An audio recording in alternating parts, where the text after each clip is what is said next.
De proposer pendant cette campagne municipale des actions de fond. Nous sommes depuis le 15 novembre pleinement mobilisés pour proposer à Cherbourg-en-Cotentin un projet que nous déclinons de façon thématique en présentant régulièrement les visages qui m'accompagneront pendant cette campagne municipale, des visages dont j'ai indiqué dès le début qu'ils venaient d'abord de la société civile. À plus de 2 tiers, la liste sera composée de sociétés civiles. Je vais en faire la démonstration encore aujourd'hui.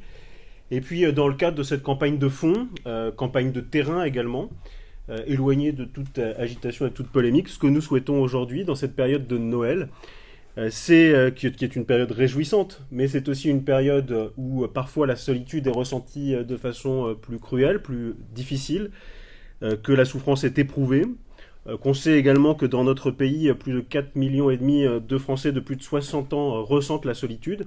Nous voulions mettre à l'honneur, mettre à l'agenda, inscrire à l'agenda de cette campagne les sujets de la solidarité intergénérationnelle.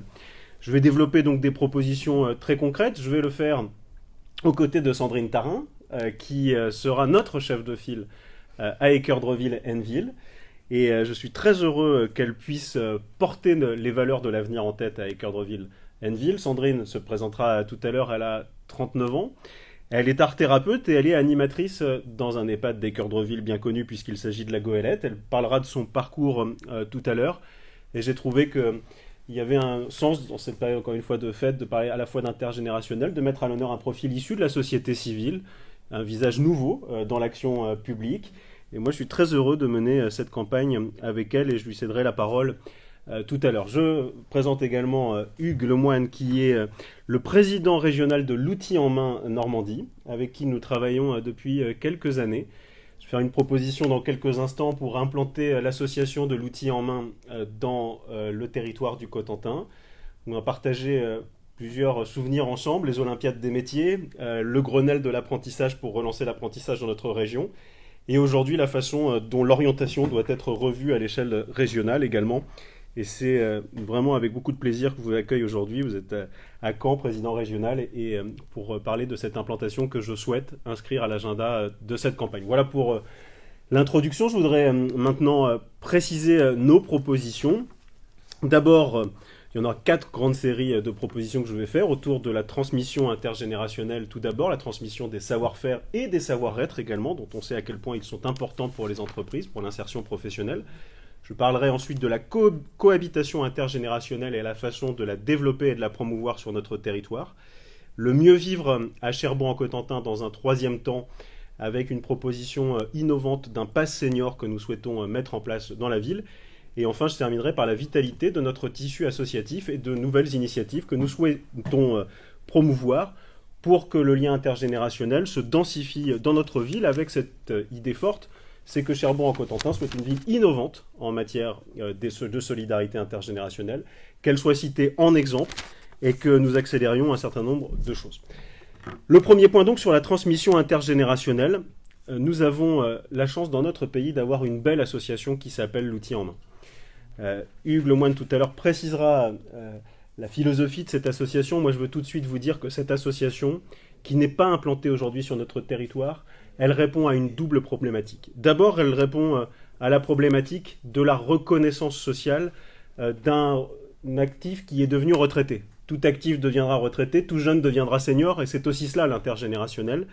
Et l'outil en main, c'est cela. C'est d'abord des retraités qui vont donner de leur temps pour apprendre leur métier, en parler avec passion, avec amour, qu'ils vont transmettre le geste bien fait et apprendre ce qu'est fondamentalement l'histoire de leur métier. C'est pour des jeunes de 9 à 15 ans que l'outil en main a été conçu, avec donc des retraités qui, en général, le mercredi après-midi, viennent expliquer ce qui a fait la force de leur métier et ce qui permet de répondre à une deuxième problématique, en plus de l'utilité sociale du senior ou du retraité, c'est avec la transmission du geste, avec la transmission d'un certain nombre de savoir-être et de savoir-faire, la possibilité de créer des déclics dans l'orientation des jeunes. En effet, l'outil en main met en avant des métiers à la fois manuels, des métiers de patrimoine, des métiers qui sont en tout état de cause des métiers en tension dans notre région. Je pense au bâtiment, je pense à la métallurgie, je pense à des métiers où le savoir-faire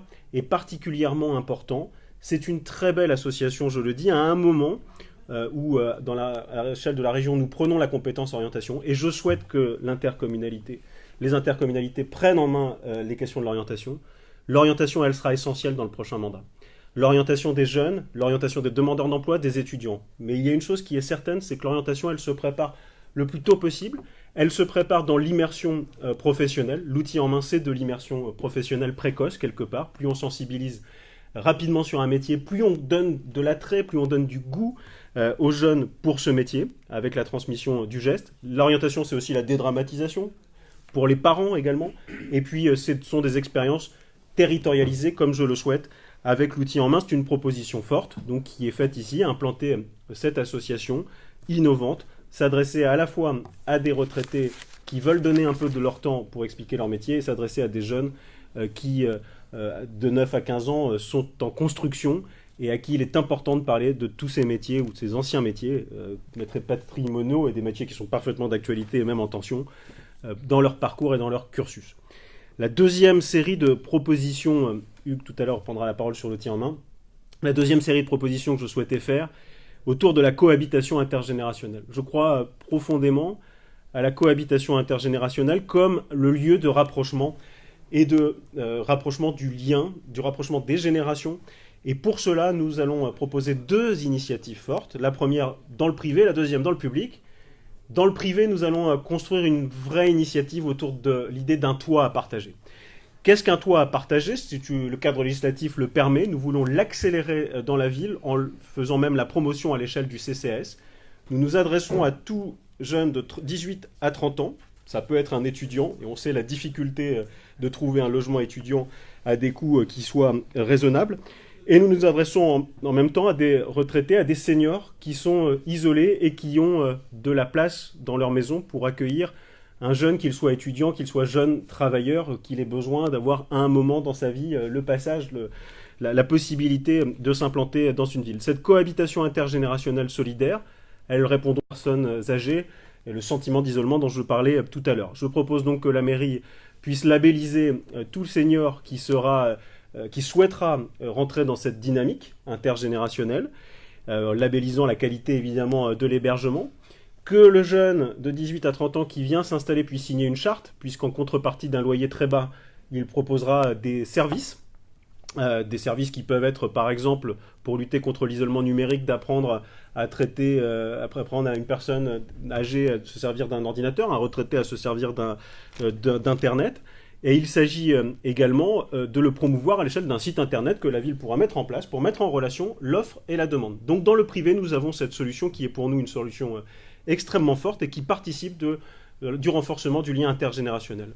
Projet public, je le disais, mais également projet privé, mais projet public. Sandrine parlera tout à l'heure deux projets publics que nous souhaitons développer, avec de l'habitat intergénérationnel solidaire que nous souhaitons créer par un bailleur public dans deux endroits de la ville. Nous souhaitons qu'à Tour-la-Ville et à Cœur de Ville en particulier, il puisse y avoir ce type de structure qui voit le jour. Tout cela participe de cette cohabitation, participe du lien.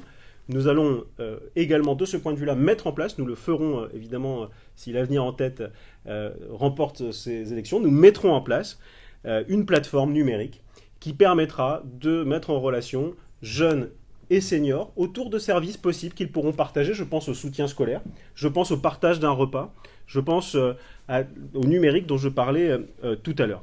Troisième série de propositions, le mieux vivre à Cherbourg en Cotentin, avec une proposition extrêmement forte que nous inscrivons là aussi à l'agenda de cette campagne, c'est la mise en place d'un pass senior, qui existe par exemple dans une ville comme Bordeaux. Le pass senior sera simple d'accès puisqu'il s'adressera à toute personne qui habite Cherbourg en Cotentin et qui aura plus de 60 ans, sans condition de ressources. Ce pass senior permettra de bénéficier de loisirs et d'accès à la culture à des tarifs qui seront préférentiels puisqu'ils pourront être en baisse jusqu'à 50%. Ça, c'est la première dimension du pass senior. Il fonctionne comme cela à Bordeaux, je le disais, ou dans d'autres villes comme Saint-Étienne. Il permet donc de faciliter l'accès à la culture. Ce pass senior, pour toujours dans cette optique de lien intergénérationnel, un senior ira à un spectacle, par exemple, avec un jeune qui lui-même bénéficie d'un passeport jeune, de la carte Atout Normandie, etc., il y aura un bonus supplémentaire termes du lien de génération, par des places gratuites par exemple. Et je le dis aussi dans la logique qui a été la nôtre en présentant la mutuelle municipale. Nous souhaitons que la mairie de Cherbourg, par une équipe dédiée à cet effet, puisse aller auprès des commerces du centre-ville, convaincre des commerçants de rejoindre la dynamique du pass senior, pour que tout commerçant qui puisse s'inscrire dans cette dynamique eh bien, propose des réductions au senior qui viendra dans le commerce, et en échange, la mairie, évidemment, fera la promotion de tous ces commerçants solidaires, intergénérationnels, sur le site, par exemple, ou tout autre moyen de communication. C'est une idée, là aussi, très forte, et qui est inspirée de ce qui fonctionne bien par ailleurs. Le quatrième et dernier volet que je voulais présenter, c'est la vitalité de notre tissu associatif autour de l'intergénérationnel. Nous voudrons ainsi promouvoir des actions autour des ambassadeurs, qui là aussi vous seront des seniors qui voudront donner de leur temps pour accueillir, par exemple, les croisiéristes dans notre ville, faire découvrir le patrimoine de Cherbourg en Cotentin, autour d'opérations qui tourneront autour du manger ensemble. Nous proposerons de nombreuses initiatives pour que des repas puissent être faits par des juniors et des seniors dans les maisons de quartier, par des ateliers de cuisine. Nous proposerons également une opération Tous des chefs qui consistera à mettre en place un grand concours qui réunira un junior avec un senior autour de la cuisine sur le modèle des Olympiades des métiers, d'une certaine manière. Là aussi, dans cette démarche de mettre en avant la qualité du lien intergénérationnel.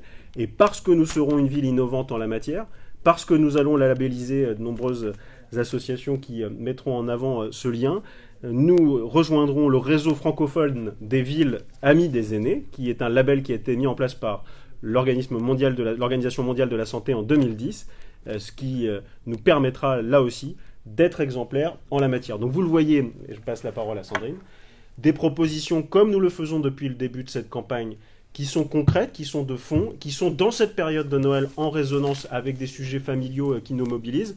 Entre les réjouissances des fêtes et le sentiment d'isolement, il y a une réponse à apporter, il y a du lien à cultiver.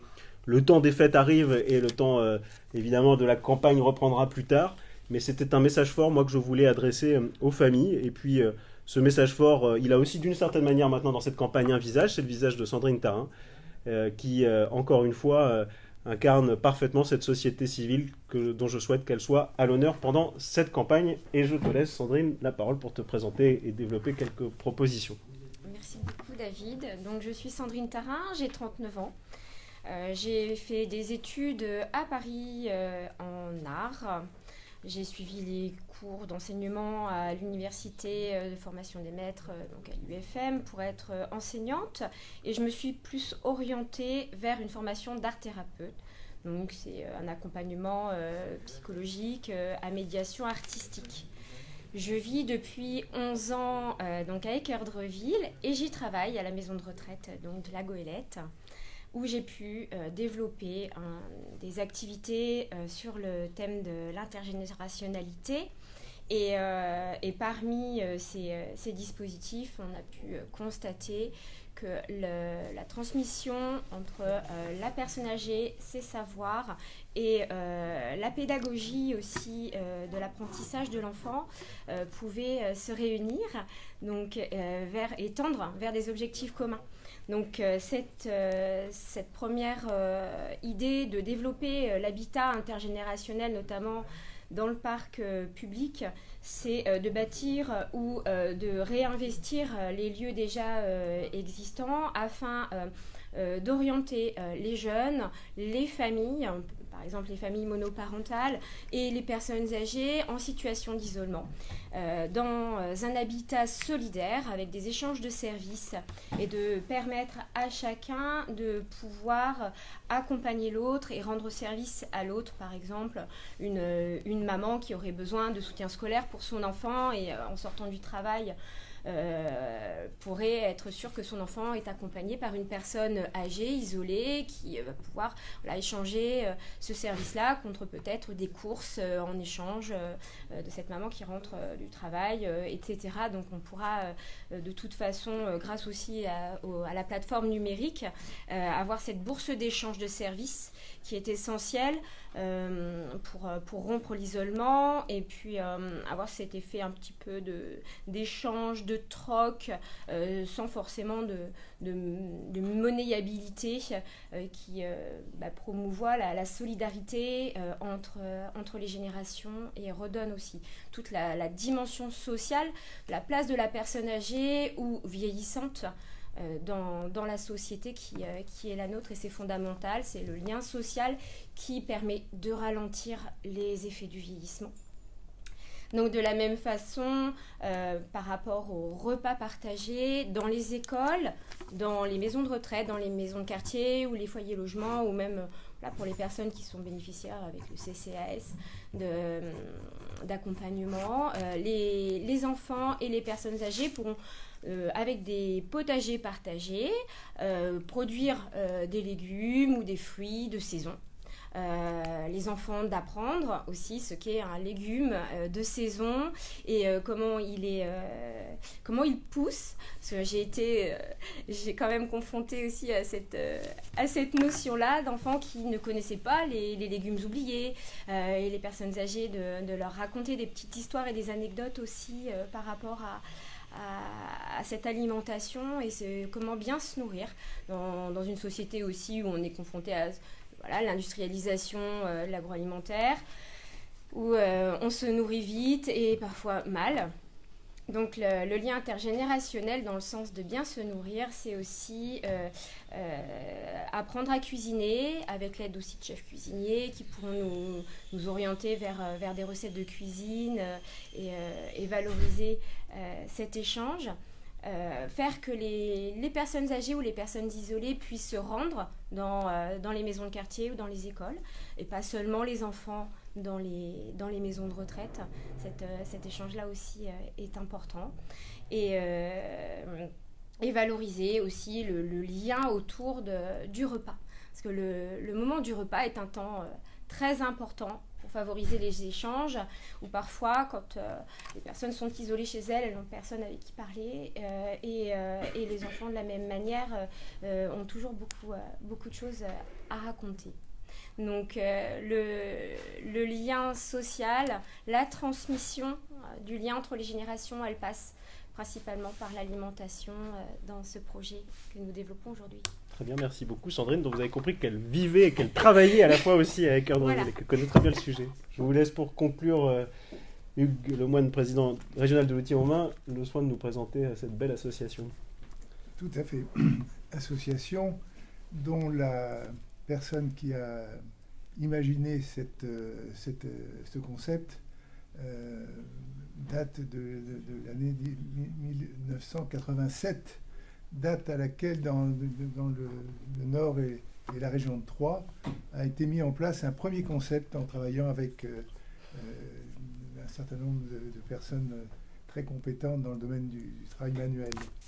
Et ce concept consiste à faire en sorte que des enfants de 9 à 15 ans soient initiés par des bénévoles que sont des artisans à la retraite, en général, de préférence, et qui vont le faire dans des ateliers aussi réels que possible.